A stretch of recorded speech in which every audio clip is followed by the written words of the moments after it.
کل رات 40 golf city پر Punjab police اور ایلیٹ نے دوبارہ دروازے توڑ کر اندر داخل ہوئی اور چھاپا مارا۔ اچھی بات یہ ہے کسی ملازم کو نہیں مارا، کوئی چیز توڑ پھوڑنے کی ساتھ لے کر نہیں گئے، اور شفقت فیض کی طرح رات ہی تھانہ کوثر میں لگا اور رات ہی اس نے لوگوں کو اتنا مارا، میرے ملازموں کو بازو ٹوٹ گئے۔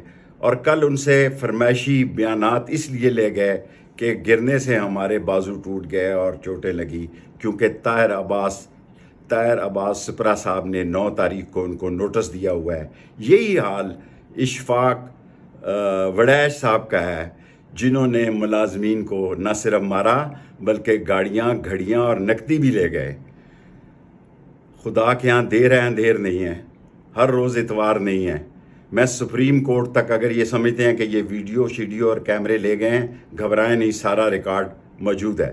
اب میں اداروں سے گزارش کرنا چاہتا ہوں، سارا ملک 9 مئی کے واقعے پر لعنت بھیجتا ہے اور اس کو شرمناک قرار دیتا ہے، کئی مرتبہ میں کہہ چکا ہوں، لیکن یہ ادارے ذرا پولیس میں اپنی ایجنسیوں کو بھیجیں کہ وہاں نامعلوموں کو نکالنے کے لیے اور نشاندہی کے لیے اور نامزدوں کو نکالنے کے لیے کیا وصولیاں اور کتنا پیسہ لیا جا رہا ہے، لوٹ مار کی جا رہی ہے، لوگ آگے ہی بہت تنگ ہیں۔ یہ ہماری فوج ہے، یہ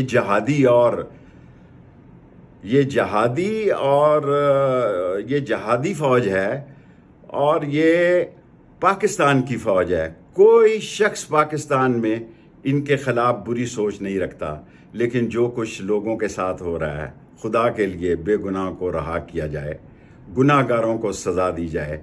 1 مہینہ ہو گیا ہے، لوگوں کے گھروں میں صف ماتم بچھی ہوئی ہے اور پاکستان میں آ گئی غربت ہے، مہنگائی ہے، بے روزگاری ہے۔ ان پی ڈی ایم کے لوگوں کو کسی نے ووٹ نہیں دینے۔ جو قاسم کے ابو کو چھوڑ کے جائے وہ گنگا نہائے ہے، اور جو بے گناہ ہے وہ جیل میں پڑا رہے۔ یہ کوئی انصاف نہیں ہے۔ مہربانی کی جائے، گناہ گاروں کو سزا دی جائے اور بے گناہوں کو رہا کیا جائے۔ میں آپ کا بہت مشکور ہوں گا۔